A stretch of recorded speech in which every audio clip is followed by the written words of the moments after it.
Chenro mar chako yango ringre jopuonjre manyocha wito ngimagi e masira mar mach e skul ma Hillside Academy e Ndarasha ochakore e od thieth ma Narumoru e kinde ma jolony mag piny owacho ochako kawo nyinyo mar del mong'ere kaka DNA mag jonyuol mar yango ringre jopuonjre 21 mane owito ngimagi e masirano. Adwani odhi achiel kachiel nyaka e kaunti ma Nyeri kama otudre gi ripota marwa Kamau, kama unaweza nisikia vizuri ama kusikiza vizuri, hebu tuambie kwa sasa hivi nini yanayojiri katika kaunti ya Nyeri? Asante Bwana Opondo, na kupata vyema hapa katika kaunti ya Nyeri, na kama ulivyotaja tuko katika eneo bunge la Kieni katika hospitali ya Narumoru level 4. Mtazamaji wa Ramogi ataweza kuelewa kwamba tumekuwa tukipeperusha kwamba wale ambao waliweza kutolewa kwenye ule mkasa wa moto katika shule ya Hillside, watoto 19 wameweza kuletwa katika makafani haya ya hospitali hii ya Narumoru, na kwa sasa tuko nje ya lango kuu la hospitali hii ama ya makafani haya, kama mpiga picha anaweza kumuonyesha mtazamaji wa runinga ya Ramogi.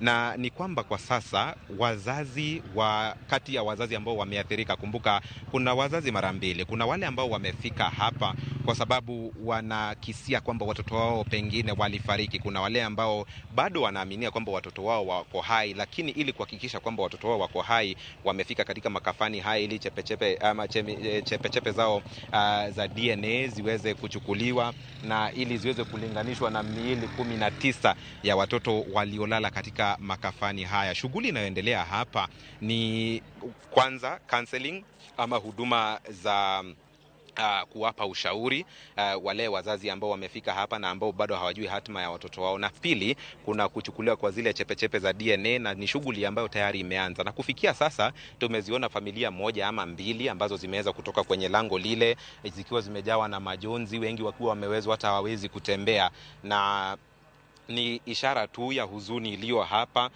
Kumbuka tu kuna wazazi wengi ambao kufikia sasa hawajui watoto wao waliko, na siku ya jana alipokuwa nazungumza katika ile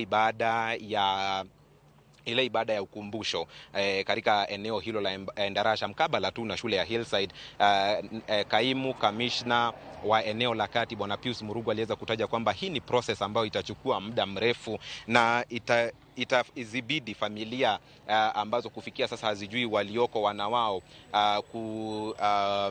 kungoja muda zaidi. Lakini kwa zile familia ambazo tuliweza kuzungumza nazo masaa ya awali, waliweza tu kuiomba serikali kana kwamba inawezekana waweze ama shughuli hii iweze kukamilika kwa haraka, ili waweze pengine mtu kama amempoteza mwana wake aweze kwenda kupanga shughuli hiyo ingine ambayo ni ya kupanga mazishi. Pia waliweza kuomba kama kuna wale watoto ambao wanajulikana waliko, pengine kuna wale wazazi ambao waliwapa makao na bado hawajawawasilisha katika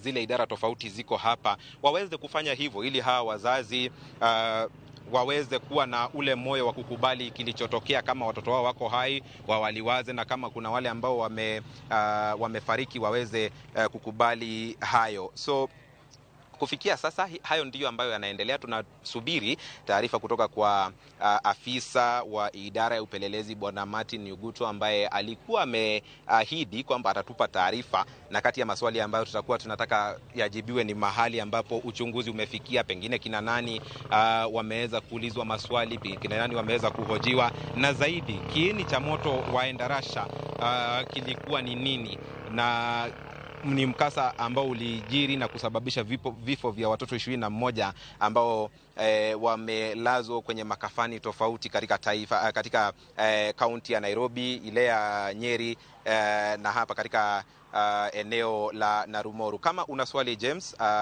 nitaweza kulijibu, lakini kama huna tutakuwa tunasubiria hiyo taarifa ya Bwana Nyuguto ili aweze kutuarifu na atueleze ni kipi kinajiri na haswa uchunguzi umefika wapi kufikia sasa.